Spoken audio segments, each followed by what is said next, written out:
அது நகரத்தின் பெரிய மருத்துவமனை. ஸ்டெல்லா அந்த மருத்துவமனையில் புதிதாக பணியில் சேர்ந்துள்ள நர்ஸ். அந்த மருத்துவமனையின் 2வது மாடி முழுவதுமே மார்ச்சுரி வார்டு. அங்கே பேய் ஒன்று உலவிக் கொண்டு இருப்பதாகவும் சில அமானுஷ்ய நிகழ்வுகள் நடப்பதாகவும் ஊழியர்களிடையே சமீப நாட்களாக ஒரே பரபரப்பு. அந்த பேயை தாங்கள் பார்த்ததாகவும் அது நல்ல சிவப்பு நிறம் கொண்ட ஒரு பெண் எனவும் இல்லை அது ஒரு வயதான ஆண் எனவும் சிலர் பேசிக் கொண்டிருந்தார்கள். அதனால் இரவு நேரத்தில் 2வது மாடிக்கு யாரும் செல்வதில்லை. வாட்ச்மேன்கள் கூட தனியாக அந்த வார்டுக்கு போக மாட்டார்கள். 2வது மாடிக்கு மேலுள்ள தளங்களில் பணிபுரியும் ஊழியர்கள் லிப்டில் தனியாக போக மாட்டார்கள். 2-3 பேர் சேர்ந்துதான் போவார்கள். அந்த மார்ச்சுரி வார்டை கடக்கும்போது அவர்களுக்கு திக் திக்கென்றிருக்கும். அன்று ஸ்டெல்லாவுக்கு இரவு பணி. வெளியே மழையும் காற்றும் வெளுத்து வாங்கிக் கொண்டு இருந்தது. கரண்ட் கட்டாகி ஜெனரேட்டர் உதவியுடன் சில பல்புகள் மட்டுமே எரிந்து கொண்டு இருந்தன. காற்று மழையால் மருத்துவமனை வளாகத்தில் ஆள் நடமாட்டமே இல்லை. ஸ்டெல்லா வேலை செய்யும் வார்டு 5வது மாடியில் உள்ளது. அவள் லிப்டில் செல்ல காத்திருந்தாள். துணைக்கு அவளுடன் செல்ல யாருமே இல்லை. ஏற்கனவே லேட் ஆகிவிட்டதால் மனதை திடப்படுத்திக் கொண்டு தனியாக லிப்டில் ஏறி செல்கிறாள். லிப்ட் 2வது மாடிக்கு வரும்போது ஸ்டெல்லா கண்களை இறுக்கி மூடிக்கொள்கிறாள். ஆனால் அவள் சற்றும் எதிர்பாராத விதமாக லிப்ட் அந்த மார்ச்சுரி வார்டில் நிற்கிறது. பயந்து போன ஸ்டெல்லா லேசாக கண்களை திறந்து பார்த்தாள்.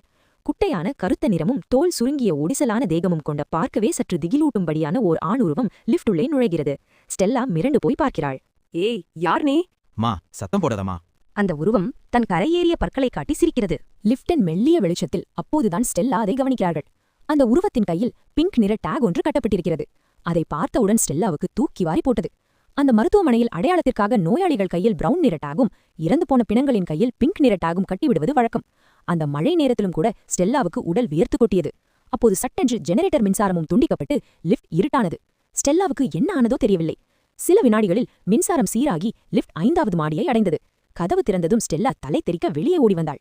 அங்கிருந்த வாட்ச்மேனிடம் வந்து, அண்ணா, லிஃப்ட்ல பேய் இருக்குனா? யோ பெருசு, இங்க என்னையா பண்ற? உன்னை வாட விட்டு வெளியே போக கூடாதுன்னு சொல்லிருக்காங்கல்ல. அது பேய் இல்லமா, பேஷண்ட்டுமா.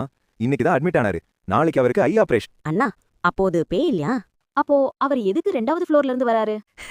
மாயாருக்கும் தெரியாம பீடி குடிக்கிறதுக்காக அங்க போனோமா. அப்போ எதுக்கு உங்க கையில பிங்க் டேக் கட்டி இருக்கு? இது பிங்க் கலராமா, பிரவுன் கலர் இல்லையா? எனக்கு சரியா கண்ணு தெரியாதுமா. நான் வெளியே போகும்போது யாரும் கண்டுபிடிச்சிட கூடாதுன்னு என் கையில இருந்த டேகை கழட்டினேன். அது எங்கேயோ விழுந்துருச்சு. 2வது மாடியில ஒரு டப்பால நிறைய டேக் இருந்துச்சு. அதுல ஒன்னு எடுத்து கட்டிக்கிட்டேன். ஸ்டெல்லாவுக்கு போன உயிர் திரும்ப வந்தது போல இருந்தது.